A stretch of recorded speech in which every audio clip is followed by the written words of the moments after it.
BX1 +, toujours plus d'actu. Comment devient-on raciste? Est-ce qu'il y a des mécaniques qu'on peut repérer et essayer de combattre? Ce sont les questions qu'on va se poser maintenant. On est avec Ismaël Méziane et Carole Reynaud-Paligo, qui sont donc deux des trois auteurs de cette bande dessinée qui sort maintenant chez Casterman. Je vais peut-être commencer avec vous, Ismaël Méziane. Quand est-ce que vous avez eu... Vous êtes le dessinateur, hein. Quand est-ce que vous avez eu l'idée de faire cette bande dessinée? L'idée, euh, je crois que c'est très concrètement, après les attentats de 2015. Donc on est en France, hein. Participer à la marche et avoir vu quelques regards hostiles. Là, il s'était passé quelque chose. Ouais. Alors, c'est quoi le propos de cette bande dessinée, Carole Reynaud-Paligo? On est entre le récit personnel et les concepts théoriques. C'est quoi l'intérêt, en fait, de couler ça dans une bande dessinée? Oui, tout à fait. L'originalité de l'approche d'Ismaël, c'est de partir de son histoire personnelle et de ce qu'il a pu ressentir à un moment donné de sa vie, comme il vient de nous l'expliquer là en 2015, mais de raconter cette histoire personnelle, d'essayer d'expliquer ce qu'il ressent à partir de ce que les sciences sociales apportent sur justement ces mécanismes qui mènent des sociétés vers le racisme. Ouais. Donc c'est à la fois puiser dans l'histoire, la sociologie, la psychologie sociale, pour comprendre comment à un moment donné un individu adopte des stéréotypes qui circulent et enclenche des mécanismes qui se manifestent par le rejet de celui qu'on va appeler l'autre. Ouais. Alors, Ismaël Méziane, il y a une image derrière moi, vous ne la voyez pas, mais c'est la première planche de votre bande dessinée et vous êtes en voiture avec votre oncle, hein, parce qu'en fait, c'est écrit à la première personne aussi. Vous écrivez aussi dans cette bande dessinée qu'à un moment, vous avez été en colère. C'est ça aussi l'idée de cette BD, c'est de sortir la colère et d'avoir les outils intellectuels pour la dépasser? Exactement. Et en fait, c'est parce que je voyais cette colère et cette violence en moi. Et je cherchais à la désamorcer, à la comprendre, à la décortiquer.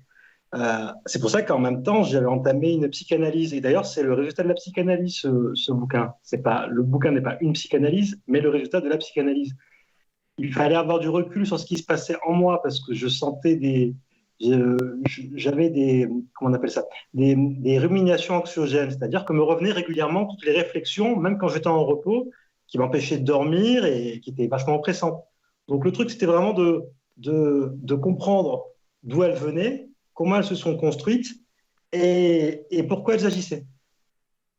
Ouais. Alors pourquoi est-ce que vous avez choisi de coécrire ça avec Carole Reynaud-Paligo, qui est une historienne, et avec la troisième auteure ou la deuxième autrice, Evelyne Heyer, qui elle est anthropologue? C'est l'éditeur qui vous a dit tiens, allez voir ces personnes-là, elles vont vous donner les bonnes conceptualisations. Comment la rencontre, ça se passe comment? Alors, pas du tout, parce que cette démarche vient de moi. J'ai lu les travaux d'Evelyne Heyer et Carole Reynaud-Paligo. Et j'ai aussi vu leur exposition. Et j'ai trouvé leur réflexion extrêmement pertinente. Je trouvais que la manière dont elles avaient décortiqué la mécanique de pensée entre catégorisation, hiérarchisation et essentialisation devrait être accessible à tout le monde et à n'importe quel citoyen pour désamorcer ses propres préjugés. Voilà d'où c'est venu en fait. C'est que j'ai aimé leurs travaux, je les ai trouvés pertinents, je les ai trouvés cruciaux. Ouais. Alors, petite parenthèse, je pense que vous avez fait vos études à Liège. La BD, elle est plutôt française, mais on peut l'appliquer à ce qui se passe aussi en Belgique?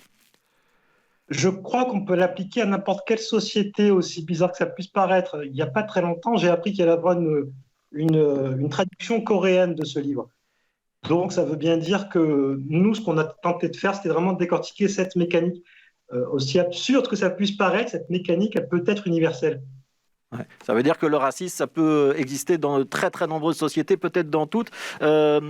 Carole Reynaud-Paligo, je voudrais que vous nous expliquiez on va pas prendre trop de temps, on va pas être trop jargonnant, mais dans la BD, puisque vous êtes aussi dessiné dans cette BD, et à Ismaël, vous expliquez, en fait, il y a 3 étapes. C'est la catégorisation, la hiérarchisation, l'essentialisation. Pouvez-vous nous résumer ça en quelques... Allez, je sais que je demande un exercice difficile, hein. Mais nous résumer ça. Si on a compris tout ça, on peut identifier le racisme ? Oui, en tous les cas, ça peut contribuer à nous aider à comprendre ce qui se passe. Alors, la catégorisation, c'est quoi ? La catégorisation, c'est un processus un peu naturel, c'est-à-dire qu'on a envie d'utiliser des catégories et de ranger dans des catégories des objets et toutes les choses qu'on découvre. Alors, quand ça touche à l'homme, évidemment, ça devient plus problématique, ces catégories, parce que assez souvent, les stéréotypes en vigueur dans la société nous incitent à hiérarchiser ces catégories, à attribuer des caractères positifs à certains et négatifs à d'autres. Et lorsqu'on fige cet attribut de caractéristiques, ce qu'on appelle l'assignation identitaire, eh bien là, on essentialise, on fait comme si la personne, elle avait en elle-même ces caractéristiques inscrites et qu'on pouvait difficilement la changer. Donc là, on comprend bien comment, avec ces 3 étapes, on arrive à quelque chose qui est quand même problématique pour la personne qu'on catégorise, surtout lorsqu'on la range dans une catégorie qui, dans la société dans laquelle on vit, est dévalorisée. C'est là tout le problème. Je prends un exemple pour que tout le monde comprenne. Je prends un exemple. J'estime que, par exemple, tous ceux qui sont de la couleur bleue, par définition, c'est dans leur gène, ils jouent très bien au football. Et donc, je rencontre quelqu'un de la couleur bleue. Donc ça, ça va être la première étape, c'est la catégorisation. Je rencontre quelqu'un qui est de la couleur bleue, donc forcément, c'est un bon joueur de foot. Mais par contre, moi, je préfère le rugby. Ça veut dire que cette personne de la couleur bleue, dans mon estime, elle va être moins importante que quelqu'un de la couleur rouge, parce que dans la culture de la couleur rouge, on joue au rugby. Et en plus, ce monsieur de la couleur bleue que j'ai rencontré, pour moi, en fait, il n'est que bon qu'à ça, qu'il est qu'à jouer au foot. Il est bon qu'à jouer au foot. Est-ce que j'ai bien traduit vos 3 catégories ? Tout à fait. C'est tout le talent d'Ismaël, avec ces petits bonhommes, de nous rendre tout à fait accessibles ces mécanismes. Alors, après, il faut aussi avoir une vision un peu plus large à l'échelle de l'individu. C'est-à-dire que si vous dites que les bleus sont mieux que les rouges, c'est parce que finalement, il y a tout un ensemble de stéréotypes qui circulent dans la société et qui valorise telle ou telle catégorie.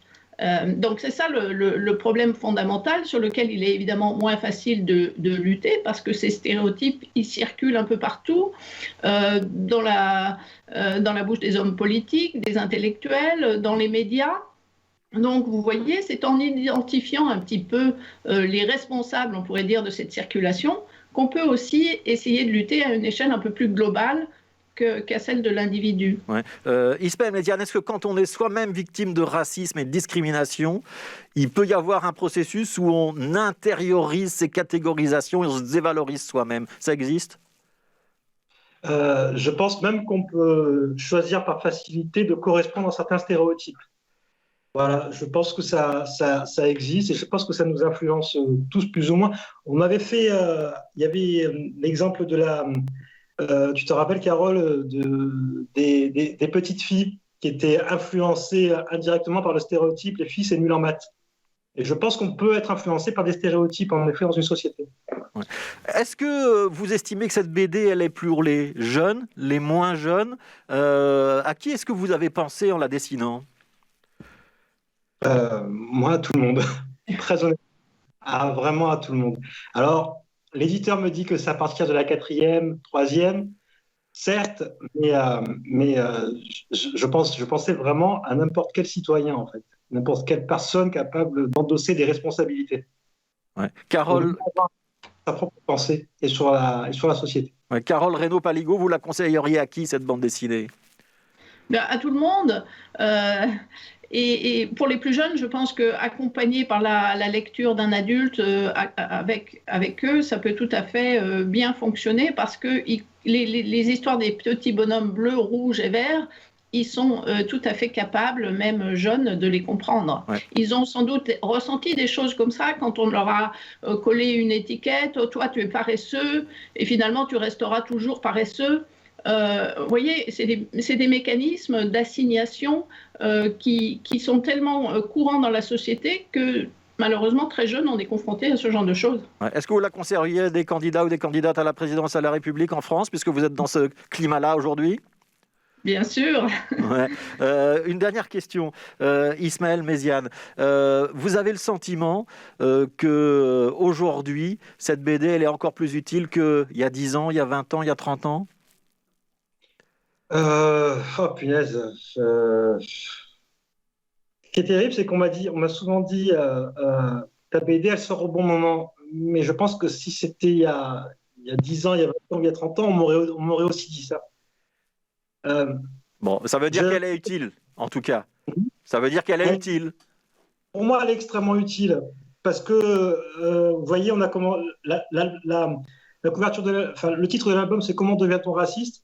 Et vous voyez, on a plus cherché à problématiser, donc à soulever plusieurs questions que ça engendre, plutôt que de simplifier. Vous voyez, on n'est pas allé dans de la simplification de texte, mais on est allé dans de l'explication.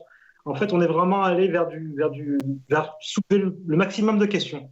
Voilà. Et ça permet donc de populariser, simplifier un certain nombre de concepts, d'expliquer un certain nombre de mécanismes. C'est très, très utile, en tout cas. Raphaël Méziane, Carole Reynaud-Paligo, merci beaucoup. Comment devient-on raciste? On conseille cette lecture, notamment aux plus jeunes, peut-être dans les écoles aussi, ça peut être très, très utile. C'est aux éditions Casterman. Merci beaucoup à tous les deux d'avoir été avec nous.